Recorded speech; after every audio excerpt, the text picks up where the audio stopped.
Hello and welcome students, আশা করি তোমরা সকলেই খুব ভালো আছো। জ্ঞানজ্যোতি কোচিং সেন্টারের পক্ষ থেকে তোমাদের সবাইকে আরও একবার স্বাগত। তো আমি মীরা ম্যাম, আমি আজকে তোমাদের বাংলা বিষয় থেকে খুবই একটা গুরুত্বপূর্ণ টপিক নিয়ে আলোচনা করতে চলেছি। আজকে দেখো আমি যেটি নিয়ে আলোচনা করব সেটা আমি বোর্ডে লিখে দিয়েছি। বঙ্কিমচন্দ্র চট্টোপাধ্যায়ের লেখা কয়েকটি বিখ্যাত প্রবন্ধগুলির নাম নিয়ে আমি উল্লেখ করব, নাম নিয়ে আলোচনা করব। তো আলোচনাটি শুরু করার আগে দেখো বোর্ডের কর্নারে তোমরা দুটো নাম্বার দেখতে পাচ্ছ। এটা হচ্ছে আমাদের Gyanjyoti coaching centre official helpline number. এখানে কিন্তু তোমাদের অনলাইনে ক্লাস করানো হচ্ছে, তার সঙ্গে তোমাদের নোটস পত্র দেওয়া হয়।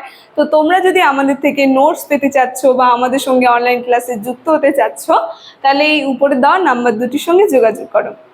তাহলে বেশি কথা না বলে আমি আমার টপিকটি শুরু করছি।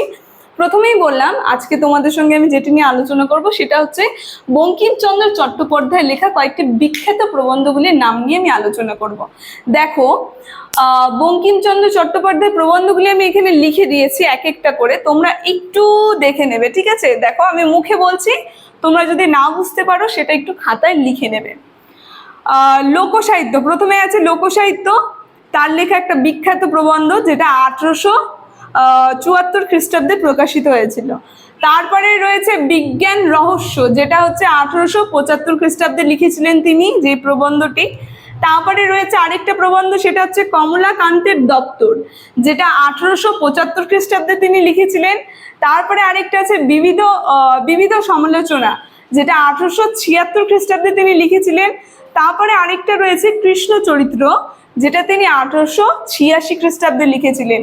তারপরে আরেকটা রয়েছে ধর্মতত্ত্ব, যেটা 1888 খ্রিস্টাব্দে তিনি লিখেছিলেন। আর আরেকটা গ্রন্থ দেখো আমি বলে দিয়েছি, অনেক কয়েকটা গ্রন্থের নাম বললাম।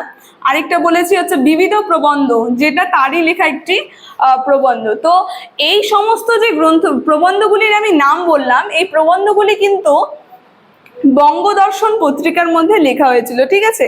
তো আজকের আলোচনাটি আমার এতটুকুনি ছিল, ভিডিওটি খুবই ছোট ছিল। তো আশা করি তোমরা বুঝতে পেরেছো। ভিডিওটি যদি তোমাদের ভালো লেগে থাকে অবশ্যই like, comment, share and subscribe করে দিও। Thank you.